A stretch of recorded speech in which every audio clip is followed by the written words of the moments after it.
من لا نبي بعده أما بعد. So last week we completed the first three chapters. Now we're going to continue from the third one, going to the fourth one right now, inshallah ta'ala. We ended with the topic of al-himmatul aliyah, having high ambitions and zeal and eagerness for seeking knowledge. And as promised last week, I sent you, and those that have already entered the groups, either the WhatsApp group for the brothers or the Telegram group for both brothers and sisters. I mentioned a thread of examples of how the Salaf were in seeking knowledge. Perhaps I think it's pertinent that we read some of them. I won't read all of it, I'll just read some of it so you get the gist of it, and it's related to today's lesson. So we have Ahmed ibn Hanbal. He said, Shu'bah sought knowledge from al-Hakim ibn Utaybah for 18 months. He even sold the beams of the roof of his house to get by. Abdurrahman ibn Abi Hatim, he said, we were in Egypt for 7 months and we did not even eat broth whilst we were there. Our day was apportioned to the scholars' assemblies, and at night we would write down and revise what we learnt. Once I and a companion came to a sheikh to study, but they said he is ill. Then on our way back, so that day the teacher's not there, the teacher's ill. We said, okay, we went back. On our way back, we saw a fish that we liked, so we bought it. When we arrived home, it was time to attend a gathering of knowledge, so we did not have time to prepare it. So we left it and proceeded to the lesson. We remained busy in seeking knowledge up until 3 days passed over it, and it almost expired. So we ate it raw. We didn't even have enough time to give it to someone else to cook it for us. Then he said, knowledge is not attained with convenience. The great scholar of Arabic grammar, Mahamed ibn Ahmed ibn Bakr al-Khayyat al-Baghdadi, used to study all the time, even on the road. He would often fall into a hole or be trampled by an animal. Because he's on the sharia, he's reading, so he knocks into someone, or he falls into a hole, or an animal hits him. Today, we don't have animals, we have cars. We'll be saying Rahimakallah. Ibn Aqil, he said, I'll read the next one. Dawood al-Ta'i used to drink bread soup instead of eating bread. He would drink bread soup instead of eating bread. When that was mentioned to him, he replied, the difference between chewing bread and drinking bread soup is enough time for the recitation of 50 verses. Ibn Uyayna, he said, I heard Shu'bah say, whoever seeks knowledge will go bankrupt. I sold my mother's washing basin for 7 dinars. And then there are many other examples. This is, inshallah, when you read all of it, you'll see how the Salaf were in seeking knowledge. You think it's that working? Yeah, it's How is it normal? Yeah, it's normal now. Right.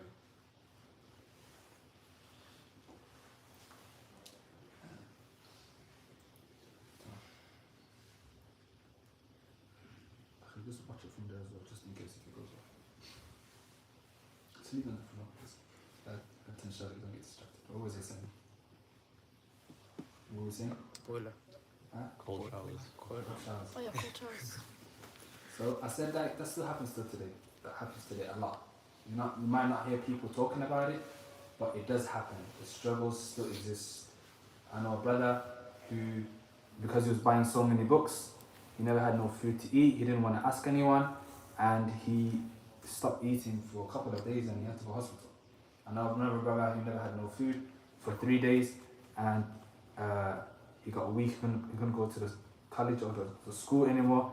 So when he did go to the school and they said, why have you been absent for 3 days? He said, I didn't have nothing to eat, I became weak.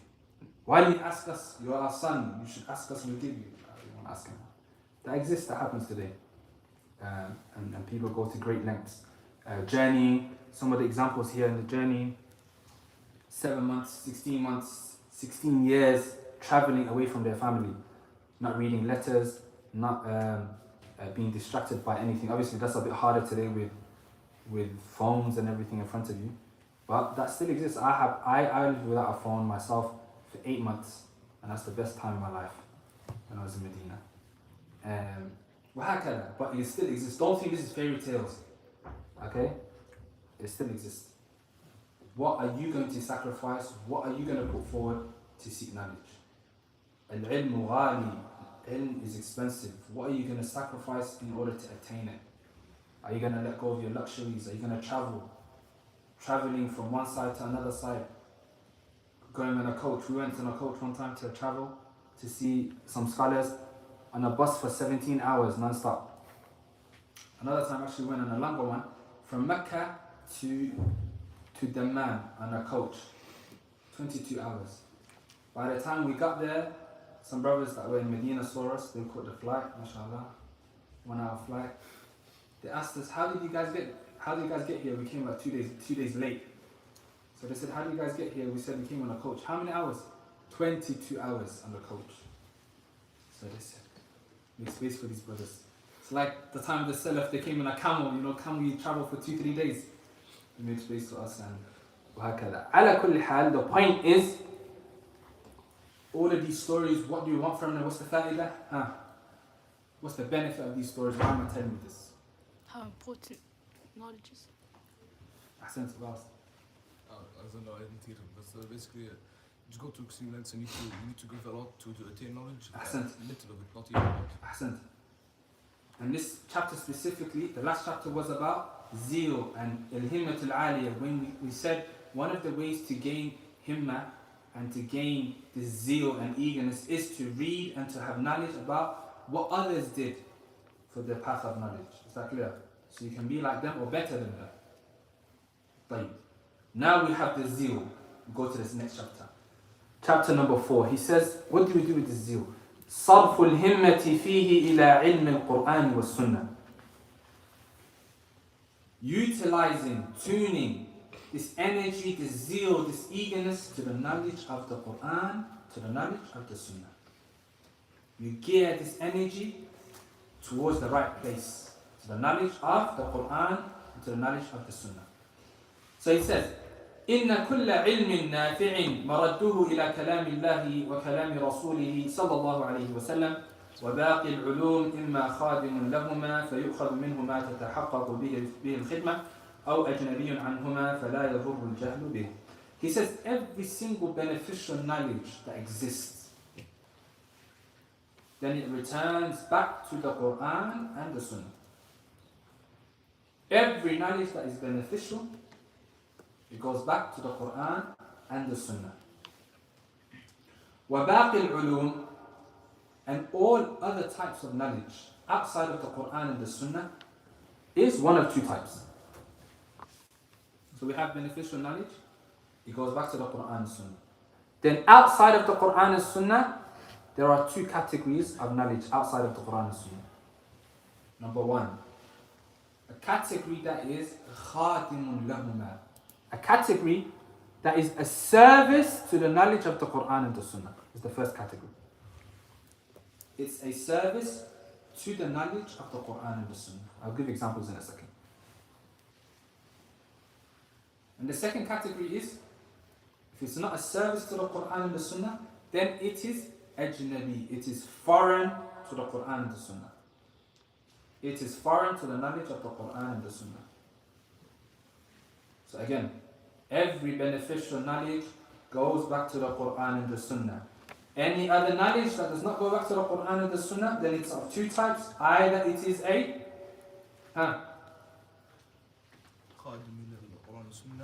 what about the rest of you? Only interactive. Come on. What is it? Number one?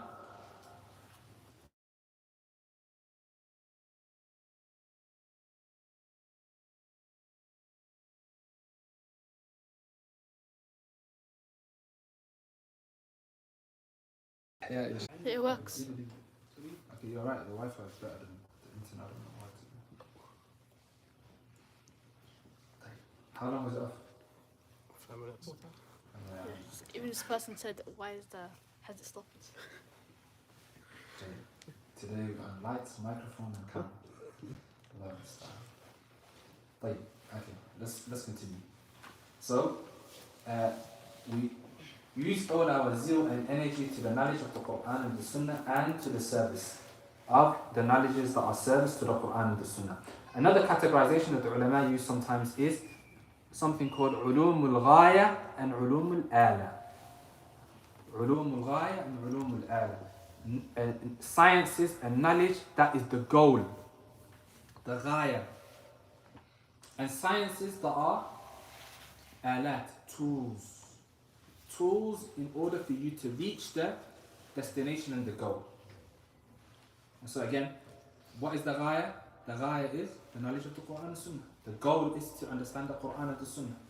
So hadith, fiqh, tafsir, all of that comes into the knowledge of the Quran and the Sunnah, which is a goal, غاية.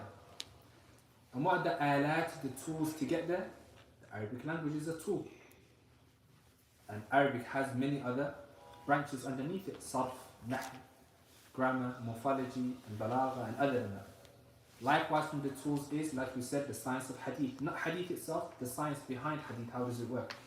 The science behind fiqh, usul al-fiqh, usul al-tafsir, the science behind tafsir.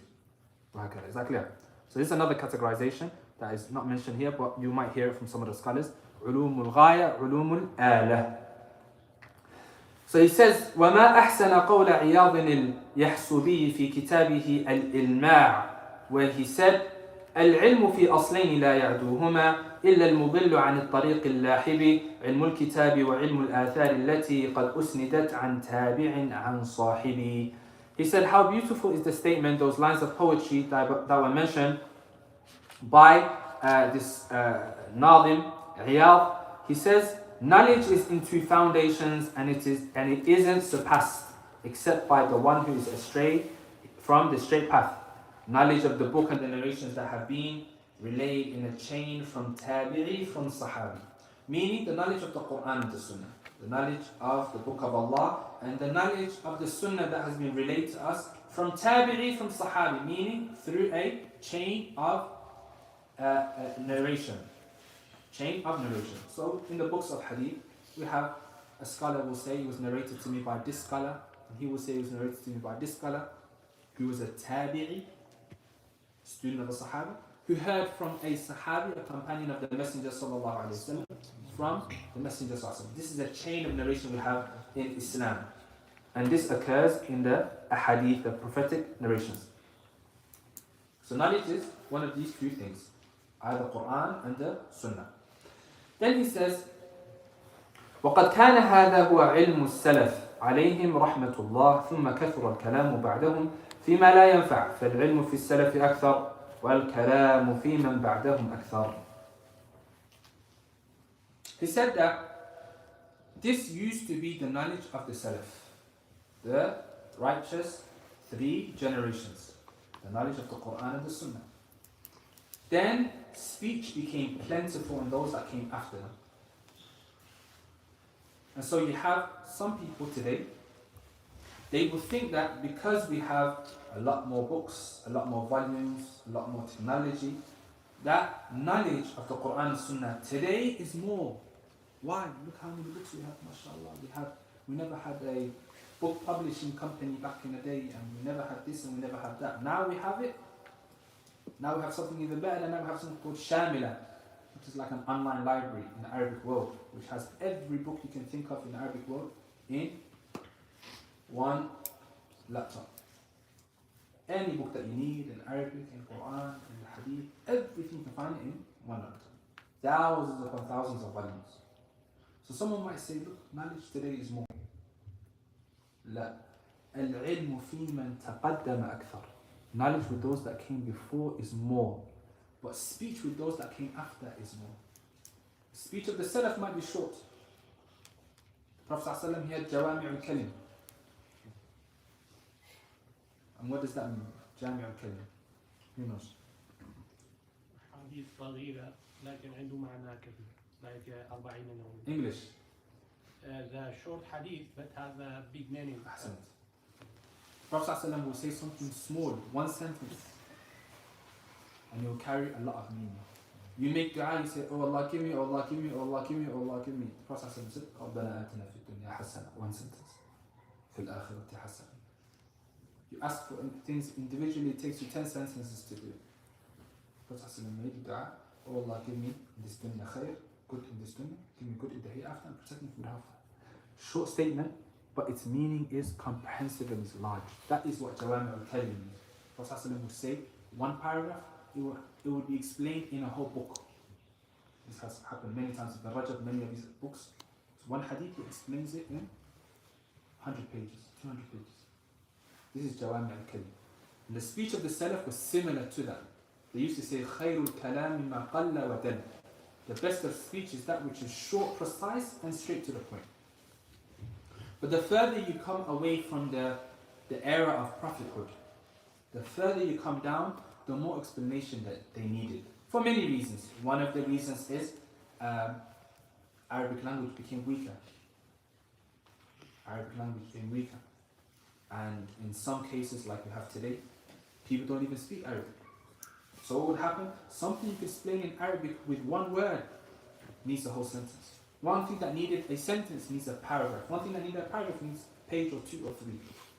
So speech became more plentiful the further down you went down the line. So people thought that this more speech meant more knowledge.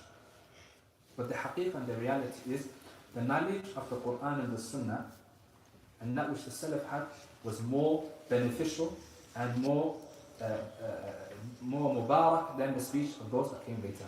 That is why Hamad bin Zayd, he said, I asked Ayyub as-Sakhtiyani, is knowledge today more or in those that came before? And these two scholars are living in the 2nd, 3rd century, 200, 300 years after the Prophet died. And he's asking this question. And so he said, الكلام اليوم أكثر والعلم فيما تقدم أكثر. Speech today is more. You might find more volumes and pages, but the knowledge that preceded is more. The knowledge of those ulama that came before is more. Is that clear? Yeah, no. Oh, I took your phone.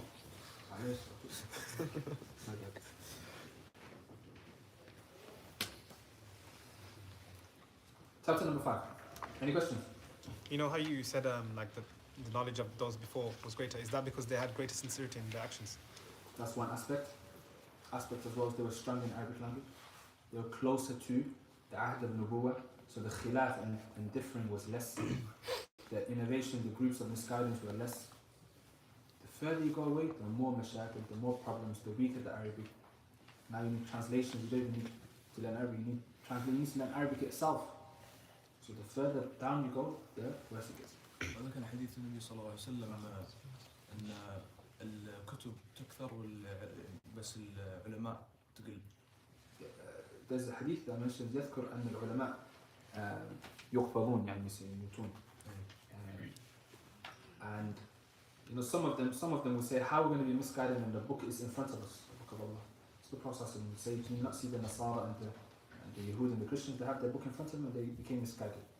So هذا موضوع ثاني, لكن for all those reasons that we mentioned and more, knowledge is better with those that came before and we weakened as we went down the line. Right? طيب, next chapter. المعقد الخامس سلوك الجادة الموصلة إليه. But now we have the zeal, the eagerness. Now we know we have to seek knowledge of the Quran and the Sunnah, and those knowledges that are service to the Quran and the Sunnah. What do we need next? We need to tread the correct path in seeking this knowledge. Someone might say, okay, khalas, I'm ready. I want to go seek knowledge. I've got the zeal.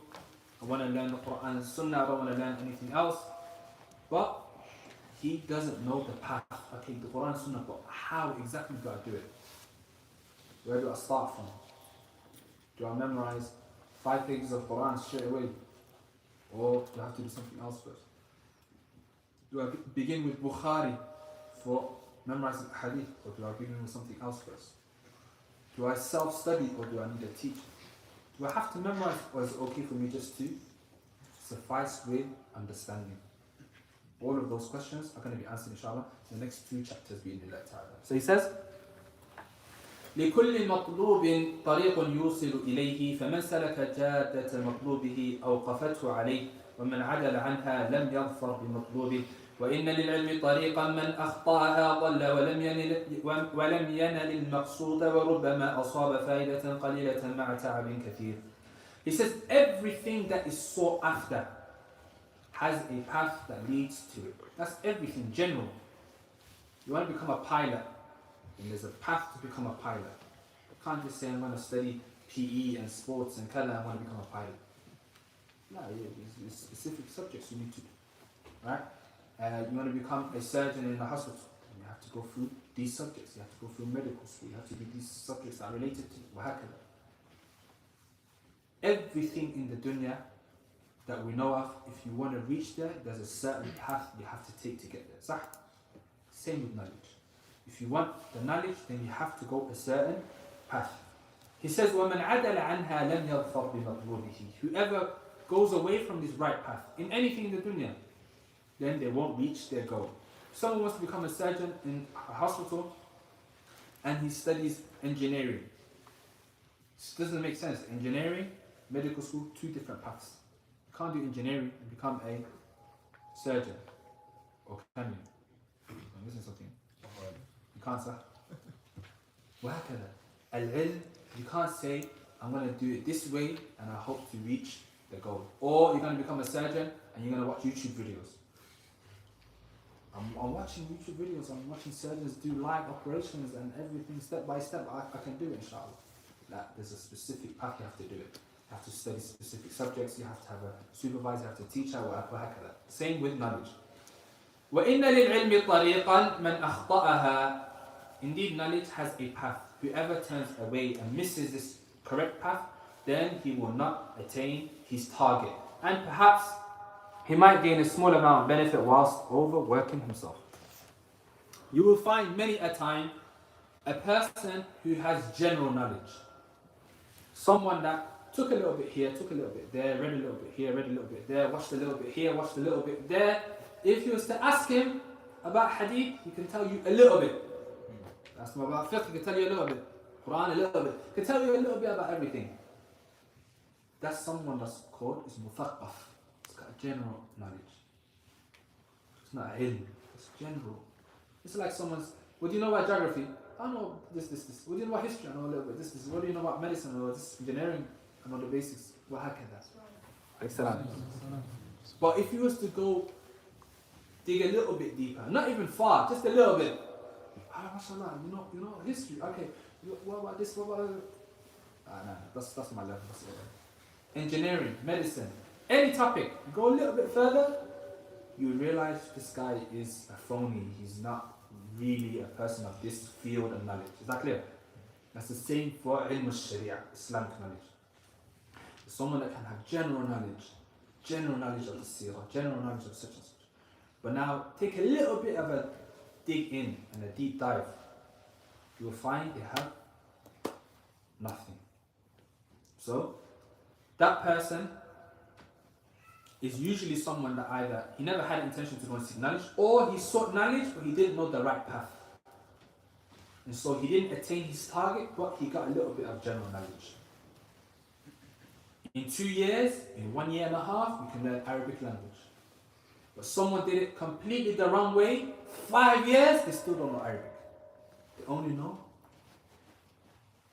something you could have learned in 6 months, he learned it over 5 years. He overworked himself. Why? Because he was going the wrong way. Okay? Then he says, وقد ذكر هذا الطريق بلفظ جامع مانع محمد مرتضى بن محمد الزبيدي صاحب تاج العروس في منظومة له تسمى ألفية السند يقول فيها. This path, the path to knowledge, was explained and summarized in these beautiful lines of poetry that we're going to mention now by Mahamed Murtada al-Zabidi in a book called Alfiyat al-Sanad, 1,000 lines of poetry that he called Alfiyat al-Sanad. And we used to hear this so much by one of our mashayikh when we were in Medina, up until we memorized it from him. He said, فَمَا حَوَى الْغَايَةَ أَلْفَ سَنَةٍ شَخْصٌ فَخُذْ مِنْ كُلِّ فَنٍ أَحْسَنَ بحفظ متن جامع للراجح تأخذه على مفيد ناصح. He says that no one has reached 1,000 years. No one was given 1,000 years to live. And knowledge is extensive. Knowledge is like an ocean that is never ending. If someone brother, come away from that. It's gonna fall. The sister's behind me. Come to the wall. And now, if someone was given 1,000 years to live, if they were given faradan, they were given the same lifetime as Nuh, they would not reach the end of knowledge. Knowledge is extensive. And you haven't been given except for 60, 70, 80, 90, max 100 years. And so if that is the case, you won't be able to get all of the knowledge of the Sharia that is available. So what do? فَخُذْ مِنْ كُلِّ فَنٍ أَحْسَنًا. Take from every field the best of it. How? 2 ways. بِحِفْظِ مَتْنٍ جَامِعٍ لِلرَّاجِحِ. By memorizing a book that is summarized in a specific field that mentions the most correct opinions. Number 1. And we're going to get into more detail in that later. Number 2. تأخذه على مفيد ناصح.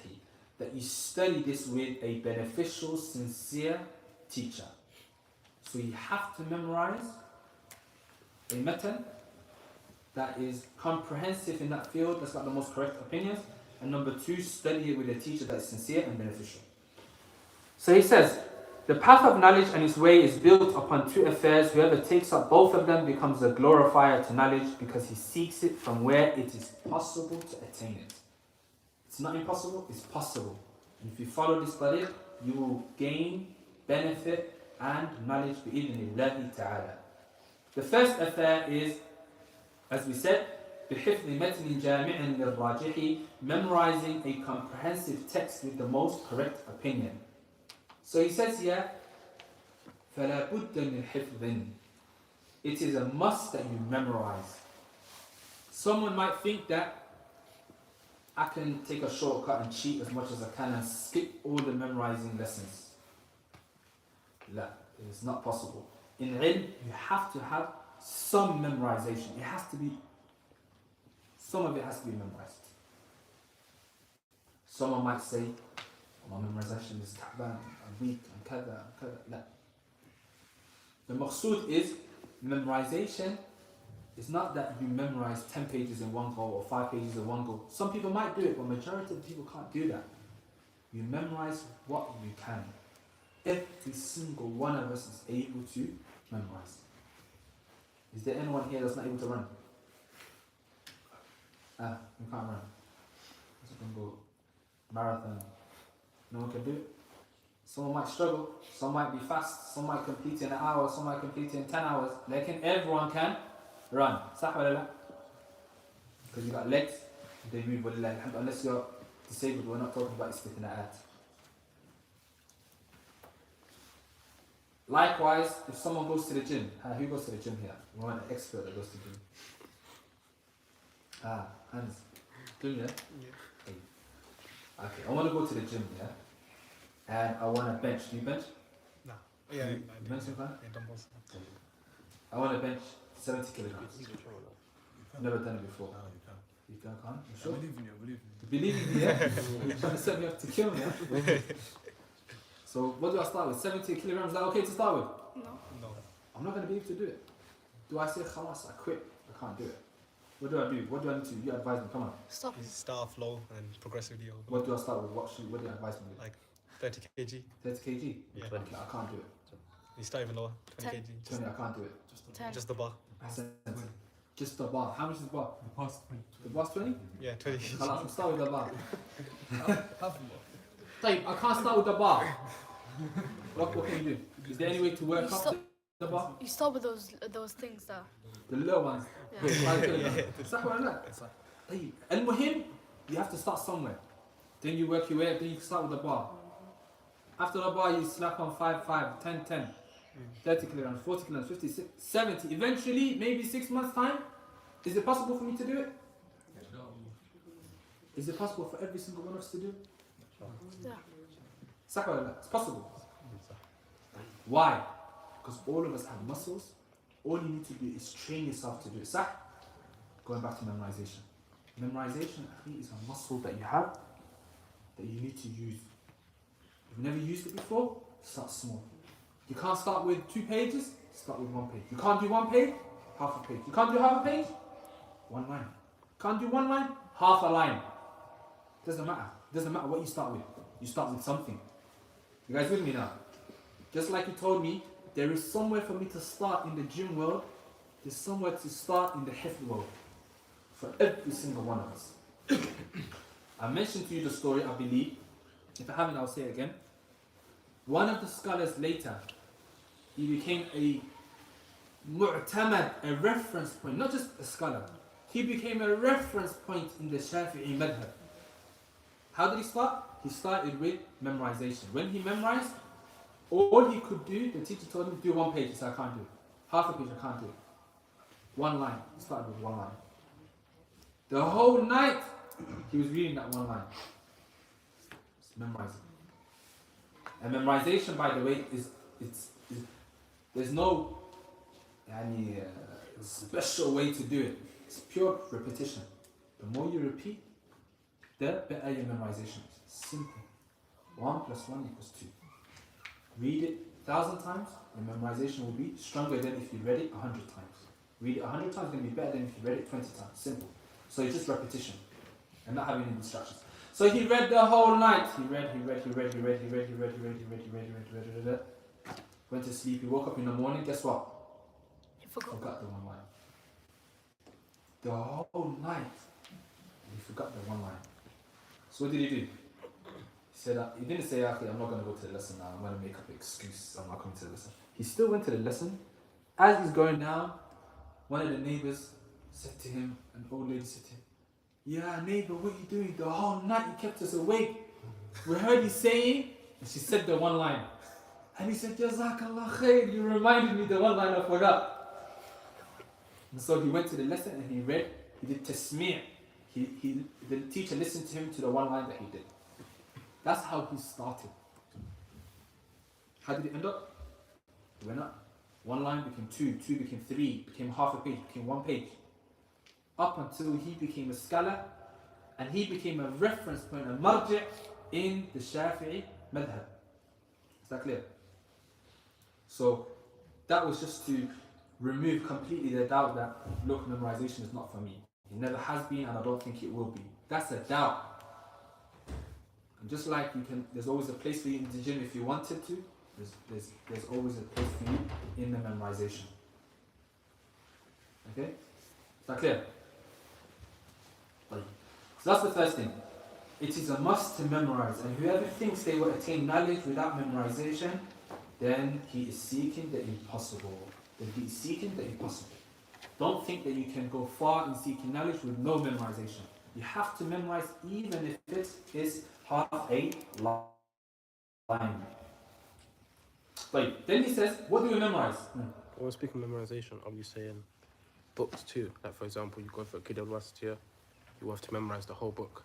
Look, the thing you're memorizing, Yeah. we're going to talk about it in a second. Okay. We're going to talk about that later on. And I'll talk about it in general, but in detail, specific names, we can mention it in the last lesson, inshallah. He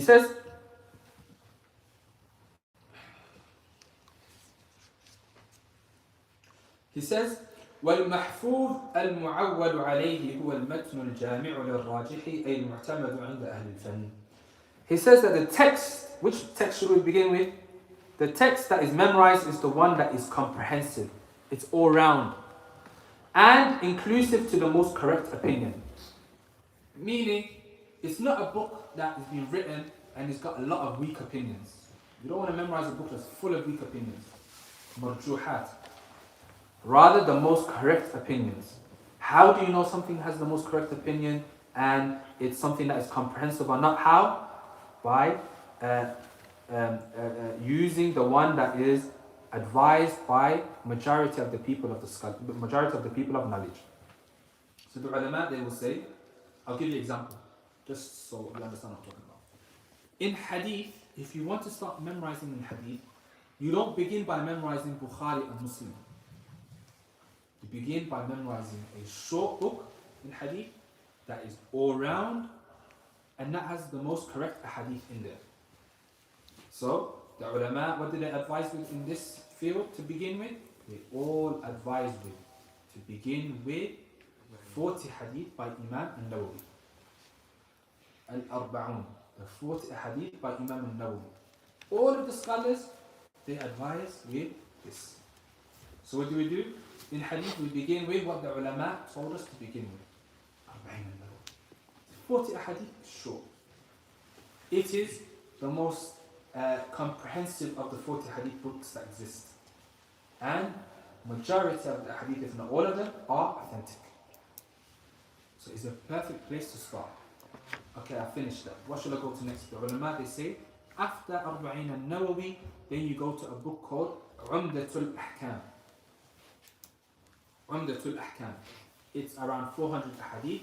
It talks about how to do wudu, how to pray, how to fast, how to do zakat, how to do kada. But all of the hadith are taken from Bukhari and Muslim. So what does that benefit you?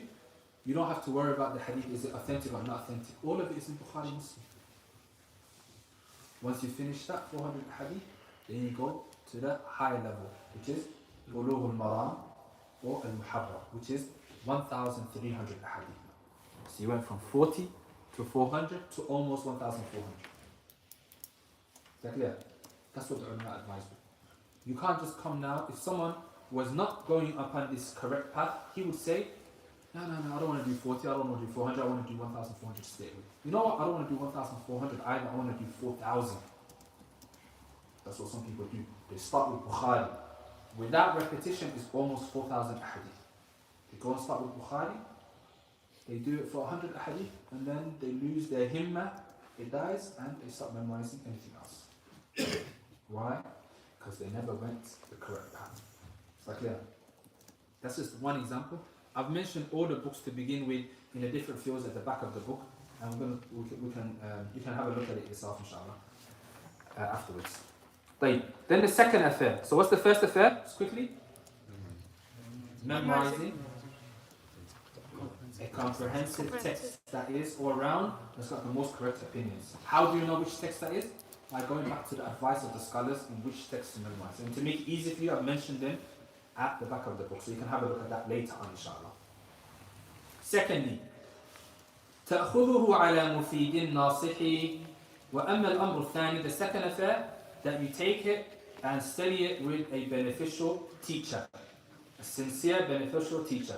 So you go to a teacher that will make you understand its meanings and who is distinguished with the two following descriptions. So this sincere beneficial teacher, or this teacher that you're studying with, he has to be, number one, beneficial, number two, sincere. What does beneficial mean? That he is mu'ahal, that he is qualified in knowledge, that he's qualified to teach you. Is that clear? Meaning, he himself is known to be someone that studied knowledge with the scholars, at the feet of the scholars, up until he became good at that knowledge that he studied, to the level that he's able to give it back and teach it to the people. So beneficial means qualified in knowledge. How do I find someone, or how do I find out if someone's qualified or not? There are indicators, small indicators that you can use. I'll give you two. One is if a scholar recommends a student. If a scholar says, this student, I've known him, he studied with me 5 years, or 10 years, or 20 years. I know him to be a bright, clever, knowledgeable student, beneficial, and inshallah you can benefit from him. Right? So you benefit from him in that which he's good at. If you did hadith, then you learn from him hadith. If you did fiqh, you learn from him fiqh. If you did Quran and tajweed, you learn from the Quran. If you did qira'at, you learn from the qira'at. You only benefit from him in that which he is good at. Or another indicator that can help is if a person, for example, this is general indicator, that a person, for example, graduated from one of the Islamic universities. So if someone graduated from the Islamic University of Medina, that's an indication that this person, he sought knowledge. Why? What does graduate from Medina mean? That means they had to learn Arabic. So if they didn't know Arabic, they had 2 years to learn it, or 1 year. Then they had to go to a kulliyah, a faculty, for 4 years. So someone graduating after 4 years, it shows you that inshallah, he's someone that you can benefit from. It doesn't always mean that, but majority cases it does. especially someone from the West that's sat out and done 6 years, me personally, I put my hat off for them. Because 6 years is a long time to endure. You're going to go through a lot of trials. It's not just knowledge, just life itself. If a person has done 6 years and is graduated from Medina, and if they were married and they had their family, even greater responsibility and even a harder task, hats off to them. And it's an indication, inshallah, they are someone that is qualified, inshallah. Someone that is lazy, someone that is weak, someone that is kada, can't endure 6 years. And that's why we have, sadly, majority of the Western students that do go to Medina, 80 if not 90% of them drop out. 80 if not 90% of them drop out. Come, stay, some of them drop out in the first year, some of them you see will drop out second or third or fourth. After fourth, anyone that makes after fourth, usually they'll finish. Unless they have a real excuse like medical or some other responsibility. But the first 3 years, 4 years, so many hundreds of students that are your colleagues drop out. Okay? Those that make it, just making it to the end, is a task and accomplishment in itself. So it's an indicator that the person has a knowledge. Inshallah. But it's possible. Is it possible that someone faked it till they made it? It's possible. You might get a few apples, bad apples, that just done it for the exams, just done it for the certificate, they had another intention, just did it for work or something like that. You might get that, few bad apples. But especially from the West, it's hard to fake it for that many years, let's just say. Okay? So generally, it's a good indication. So that's 2 indications that you can use, inshallah ta'ala, to know if someone is qualified or not. Someone that's definitely not qualified is someone that was known to be not a person that's ever studied. So let's say someone that was a YouTuber before already, or someone that was on the streets before, or the likes, and mashallah, they started practicing today. Tomorrow, they're teaching on YouTube. Bismillah. That's straight away a bad indicator.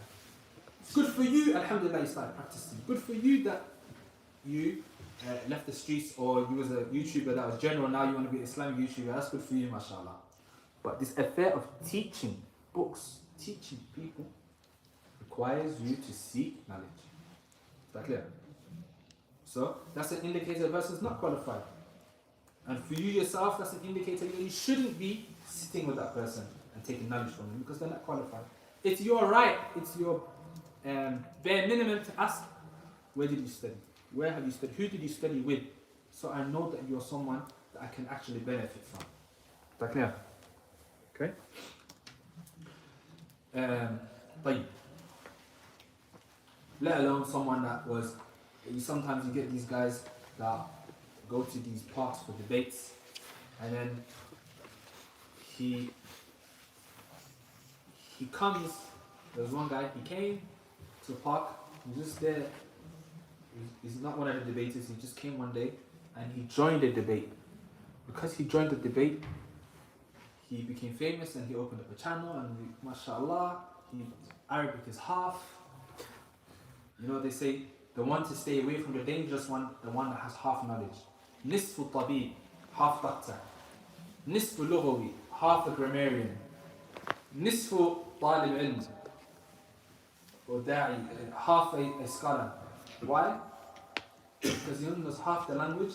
He will, with that little that he knows, he will corrupt everyone else's Arabic. That tabib, the little bit that he knows of medicine, he will ruin everyone's body. The little bit that he has a knowledge of the Quran, he only knows a little bit, he didn't get the full picture, he didn't study it properly. He will ruin everything. And that's what happened. So that's indicators to stay away from someone, and indicators for you to go and to see someone that has that is qualified in knowledge. So he says, so he is from those that are known to have studied knowledge and sought it up until he acquired it, and then he gained a strong command in it. He says, وَالْأَصْلُ فِي هَذَا, and the origin in this is that which has been reported by Abu Dawood in his Sunan, with a strong chain going back to Ibn Abbas radiyallahu anhuma, that the Prophet sallallahu alayhi wa sallam, he said, تَسْمَعُونَ وَيُسْمَعُ مِنْكُمْ وَيُسْمَعُ مِمَّنْ يَسْمَعُ مِنْكُمْ. He said, the Prophet sallallahu alayhi wa sallam, addressing the Sahaba, he said to them, indeed you will hear. Indeed, you will hear and it will be heard from you. You will hear and it will be heard from you. And it will be heard from those that hear from you. You Sahaba will hear from who? From the Prophet ﷺ. And it will be heard from you. Who will hear from the Sahaba? The next generation, Tabi'een, their students. And it will be heard from those that hear from you. Meaning the Atba' Tabi'een. So Sahaba, first generation, they heard from the Prophet ﷺ. Their students, Tabi'een, heard from the Sahaba. Then the third generation, Atba' Tabi'een, heard from the Tabi'een. وهكذا. What's the benefit of this hadith? He says, so it ceases to be the case that from the signpost of knowledge in this nation is that the latter takes from his predecessor. That the one that came after takes from the one who came before him. So Sahaba took from the Prophet ﷺ, those that came after took from the Sahaba, those that came after them took from those that took from the Sahaba. And that continues till today. The fourth generation took from the Atba' Tabi'een. The fifth generation took from the fourth generation, sixth from the وهكذا up until today. This Sheikh, the author, Sheikh Salih al-Usaymi, he took from the generation that came before.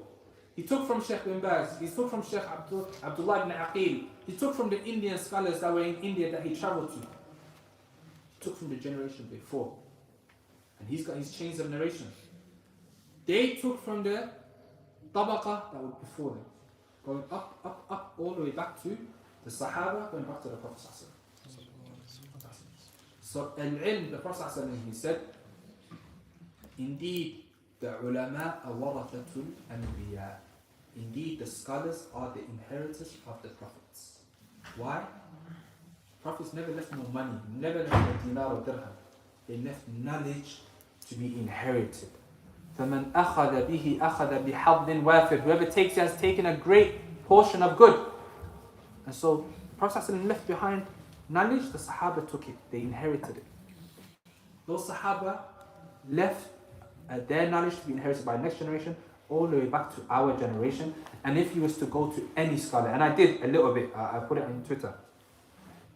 If you was to go back to any scholar today, you can find his inheritance of knowledge, who he took it from, which sheikh did he take it, and who did he take it from, and you can make literally a chain going all the way up. Okay, give me a name from the scholars you know. I haven't researched on who he took from. Sheikh al-Usaymi. Sheikh al-Usaymi took from Sheikh Abdurrahman Nasir al-Sa'di. Sheikh Abdurrahman Nasir al-Sa'di took from, and he goes up. Someone else. Sheikh Salman Ruhaili. Sheikh Salman Ruhaili, he studied with Sheikh Umar Fallata, and he traveled with him to Nigeria. Sheikh Umar Fallata took from Sheikh Abdurrahman Afriqi. Abdurrahman Afriqi means African, from Africa. He was a teacher in Masjid al-Nabawi. Abdurrahman Afriqi took from another scholar before him, it goes all the way up. Sheikh Fawzan. Sheikh Fawzan took from Sheikh bin Baz, and he took from Sheikh Mahamed Ibrahim. And Sheikh bin Baz studied with Sheikh Mahamed Ibrahim as well. Sheikh Mahamed Ibrahim studied with his scholars, going all the way up. Last one. Is it Qardawi?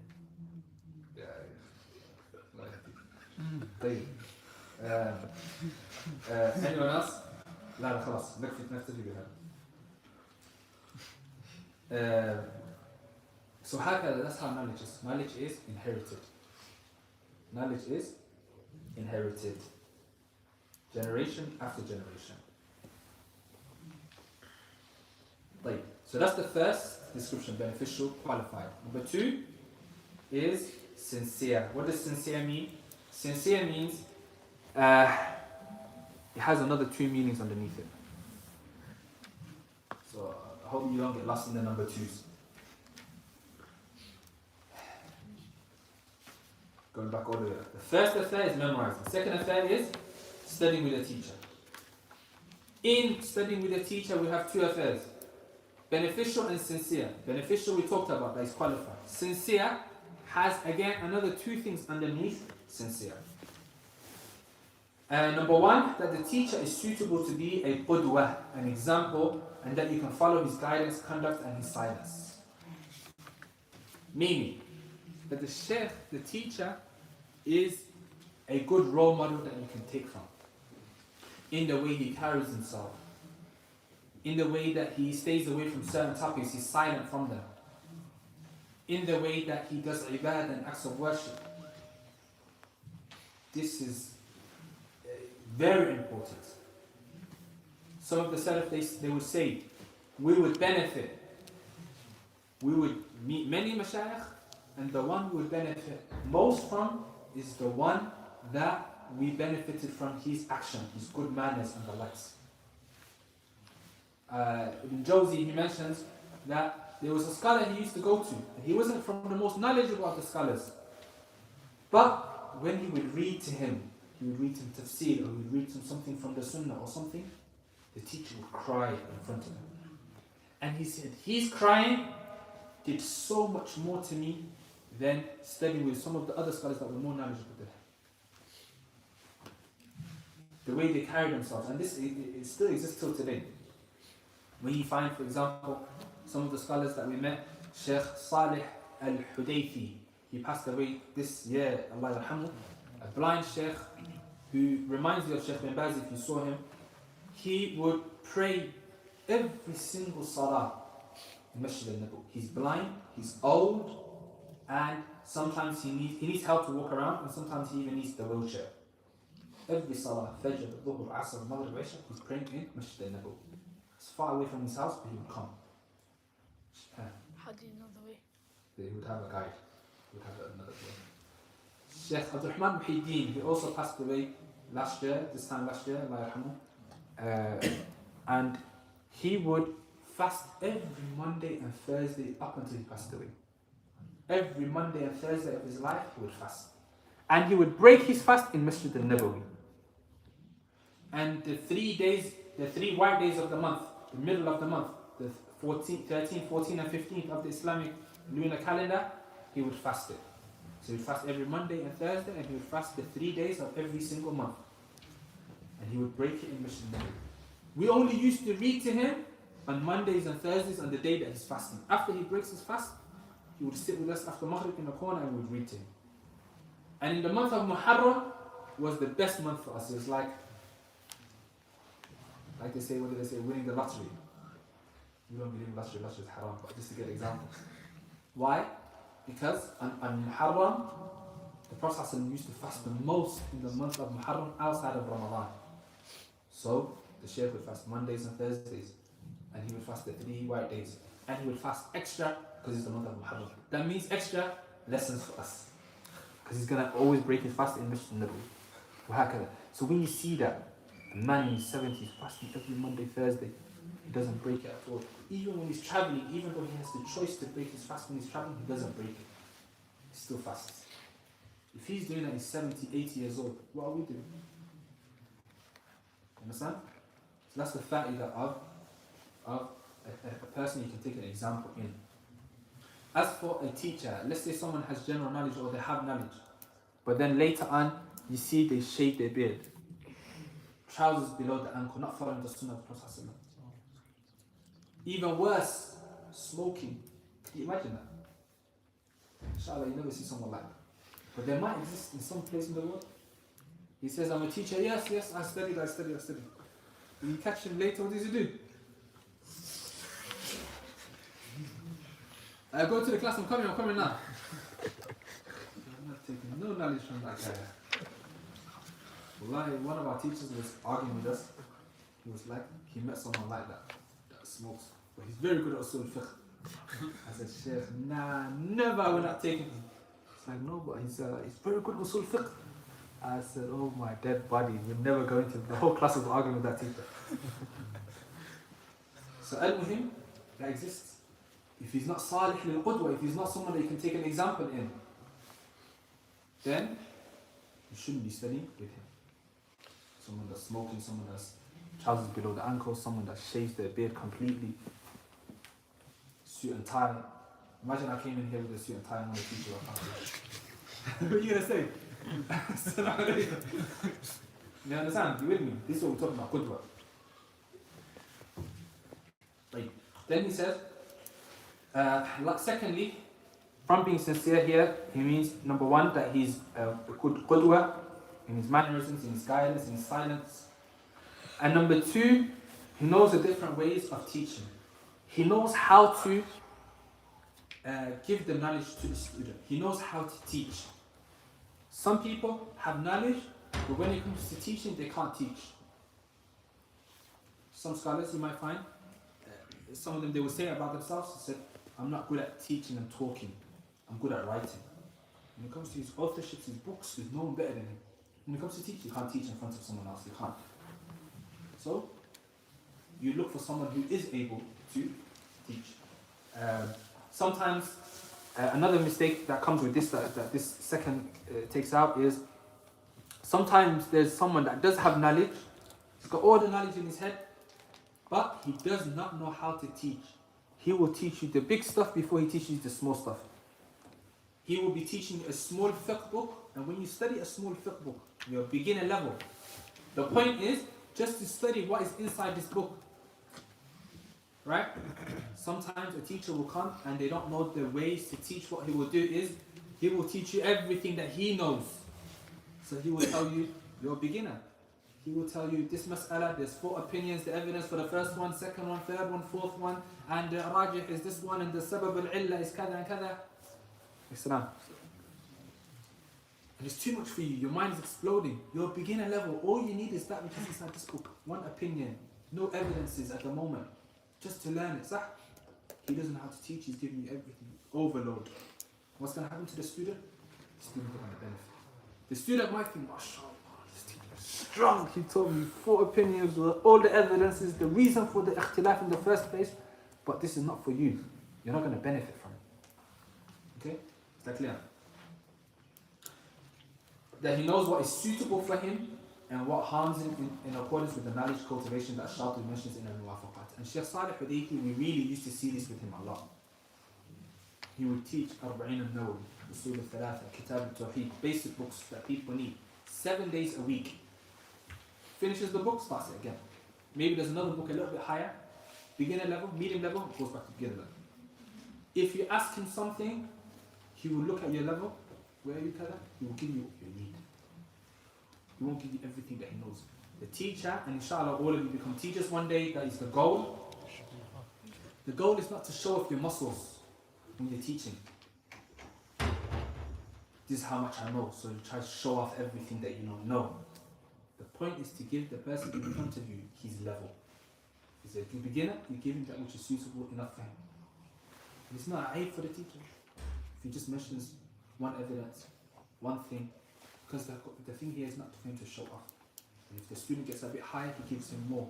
And if he goes to the higher level, he opens up even more. And that's how the student is going to benefit. Imagine, what's your name? Salman. Salman, how old are you? 10. 10. What year are you in? 6. You're 6. So what do you study in class? English, maths. What do you study in maths? Like student revision. Do you do timetable division, all of that, right? Yeah. Who does mathematics in college or university? You? A-level. If I'm a maths teacher, is it right for me to put him who's doing A-levels maths and him who's doing primary school maths in the same class, and then to give them university level maths? That's what the teacher who's showing off is doing. Just showing his muscles, this is how much I know. But the teacher that knows how to teach the ways of teaching, he will separate the 2 classes. Number 1, he will give him what he needs, he will give him what he needs. Okay? Generally, the ulama, they follow that, but you might get, who falls into that? Usually it's the younger teachers. Someone that's my age, for example, or the likes, sometimes they might fall into that. They're teaching a basic book, but they're mentioning big khilaf, 5 different opinions, so many different evidence, and it becomes hard and difficult for the student that is studying it. Should we stop or should we continue? Continue. One person says we'll stop. Anyone wants to stop? We'll do the next chapter. So, is there like a specific curriculum, or to say what are beginner, intermediate, and advanced books? I've mentioned at the back of the books. Oh, is it? So we can have a look at it later, inshallah. Oh. Like, so that is number one, memorization. Number two, studying with a teacher. So that takes out also self-studying. The person shouldn't only be self-studying, studying books by himself, teaching himself, وهكذا. لا. The asl is you have to go to a teacher. Okay? Once you've gone to a teacher and you want to read extra on it, that's good. That's extra work. Then you have questions and you come to the next lesson prepared and you say, look, I've read last week's lesson, I understood it, Jazakallah khair, and I was reading more on it, I have a question X, Y, and Z. That's good. But a person has to have a teacher. If a person can't find a teacher at all, then the ulama mention other ways that you can try and make up that. Today, alhamdulillah, we have the online, the internet. It's still working? Alhamdulillah. You can go on YouTube and you can write, for example, Usul al-Thalatha, the 3 fundamental principles. You click on YouTube, you can find a trustworthy teacher, beneficial, qualified, and it's as if he's in front of you. If you can't find a real teacher, that's an alternative. Okay? You don't go to the alternative if you have a teacher. Is that clear? طيب. Next chapter, number 6. He says, رعاية فنونه في الأخذ وتقديم الأهم فالمهم. Giving attention to the different subjects, different fields in your search or in your search of knowledge, and giving precedence to the most important, then the next most important. He says, Ibn Jawzi, he said in his book, Sayt al-Khatir, or Sayt al-Khatirihi, Capturing Thoughts, is printed in English, called Capturing Thoughts. من كل فن خذ ولا تجهل به فالحر مطلع على الأسرار. Take from every field and do not be ignorant of it, for indeed the free is observant over secrets. Meaning, the one that's free is able to go to places and see things that which a prisoner and someone that's owned, a slave, is not able to. So he says, if you're able to take from more than one field, then do so, if you're able to do so. What do we mean by different fields? What do we mean by different fields? Different sciences. Like examples. Fiqh.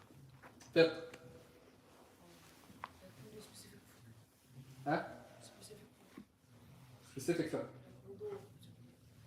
من الفقه اسمه الفقه. حديث. خلاص. تفسير. عقيدة. أحسنت. What else? Arabic. أحسنت. خلاص؟ Quran sciences. شريعة جزء من الفقه. أحسنت. Principles of fiqh. Principles of fiqh, usul fiqh, mustalah, and وهكذا. So these are different fields. Just like you have a school, you have a curriculum, and you have a bunch of subjects. You have maths, English, science, kada. All of it comes under the school, right? We have Islamic Sharia. Imagine that's the school. Under Islamic Sharia, Islamic knowledge, we have many subjects underneath it, underneath this school. We have from it fiqh, how to pray, how to do wudu, how to give zakah, how that's all called fiqh. Then we have aqidah, your creed. What do you believe about Allah, angels, malaika, the last day, Jannah, Nar? That's all aqidah. We have likewise tafsir, the explanation of the Quran. What does this verse mean? What does this verse mean? Then we have the sciences underneath that, the science of usul al-tafsir. What are some of the sciences behind tafsir? Likewise behind fiqh, usul al-fiqh. Likewise, mustalah al-hadith, وهكذا, hadith of the Prophet ﷺ. All of these are different subjects. And if you count them, there are many. Hadith, fiqh, aqidah, tafsir, usul al-fiqh, mustalah al-hadith. What else? Arabic, qira'at, nasikh wal-mansukh, balagha. 10 already, right? And there's more. Alright? These are all subjects. From these subjects, okay, I want to memorize and I want to study with a teacher. That's the last chapter. This chapter is saying, which subject should you begin with? With me. Alright. So he says, first he began with taking more than one subject and having knowledge of it is better than just being stuck to only having knowledge of one field. So if you're able to have knowledge of more than one field, then do so. But how do we get there first? Where do we start with? So he says, he's going to tell you how to start at the end. He's going to mention some adab first. He says the Shaykh of our teachers, Muhammad bin Mani', he said in his book إرشاد الطلاب ولا ينبغي للفاضل أن يترك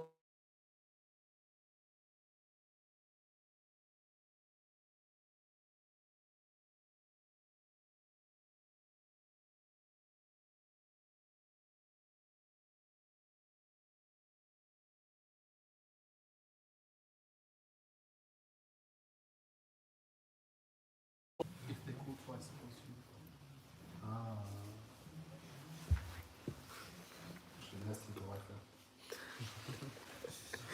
ولا ينبغي للفاضل أن يترك علما من العلوم النافعة. It's not befitting for a virtuous person to leave off and abandon any knowledge that is beneficial. التي تعين على فهم الكتاب والسنة, that will help him in understanding the Quran and the Sunnah. إذ كان يعلم من نفسه قوة على تعلمه, if he knows from himself that he has the strength to learn it. ولا يسوغ له أن يعيب العلم الذي يجهله ويزري بعالمه فإن هذا نقص ورذيلة. فالعاقل ينبغي له أن يتكلم بعلم أو يسكت بحلم وإلا دخل تحت قول القائل. He says that if you see yourself, you have strength to have knowledge from more than one subject, then do so. Virtuous person shouldn't be happy and pleased with being ignorant of certain subjects and fields. But if he doesn't have that strength and he can only focus on one and two, then the least is he shouldn't belittle and look down on the other fields. You have knowledge of aqeedah and hadith and fiqh, mashallah. You don't have knowledge of qira'at, don't start speaking ill of people that have knowledge of qira'at.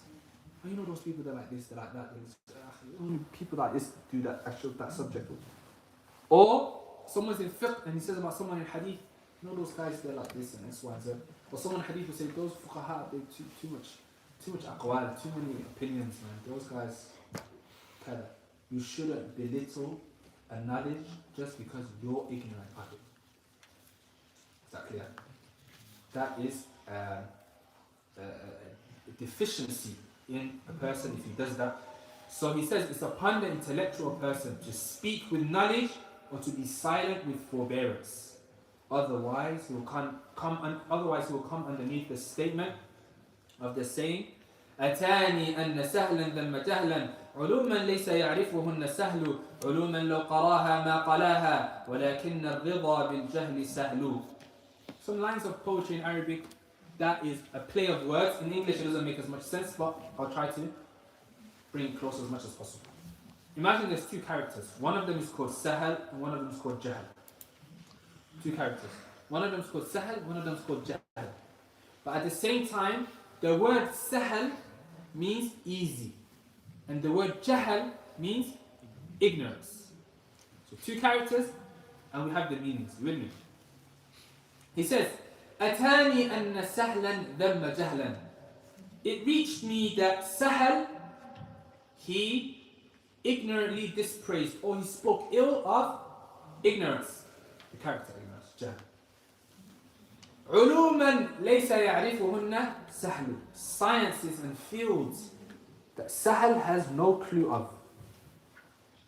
علوما لو قراها. In another riwayah, in another version it says لو قراها. Wait.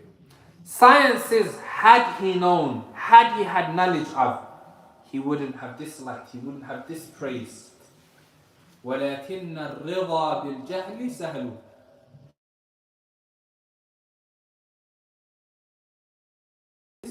Easy.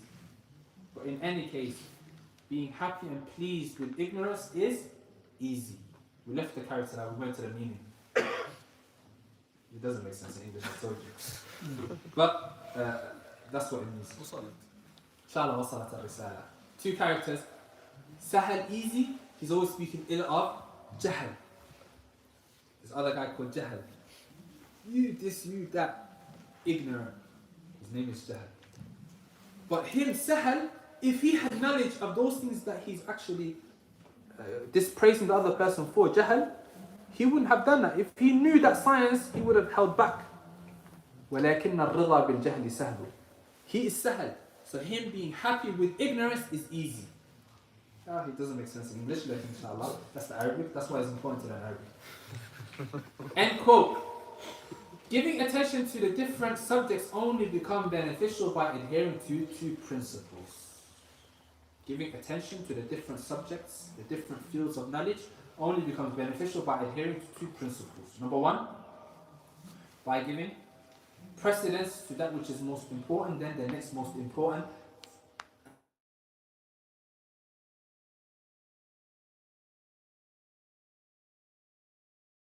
We finish 8:30, so you're late. Inshallah. You can take the call then, we'll wait out. No, it's alright. You guys still okay to continue? Yes. No nose? Take the call, take the phone call first. No, not them. Quickly, I'll be quick inshallah. By giving, first of all, giving precedence to that which is most important, then the next most important. How do you know that which is most important? Gives us a nice principle. Memorize. How do you know that which is most important?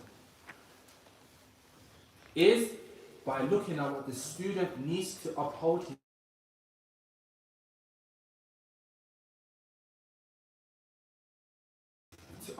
servitude to Allah subhanahu wa ta'ala. Meaning, every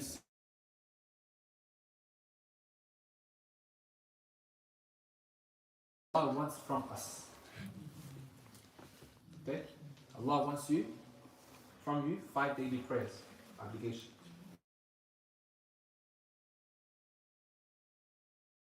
Okay, you're convinced. I'm gonna sit here too. Ikhwan, khalas. We stop here. I can't. If I get up, then it has to be 2 different YouTube clips. Let's stop here, inshallah. But one we went a lot. But inshallah, next Saturday we'll continue from next week's lesson, inshallah.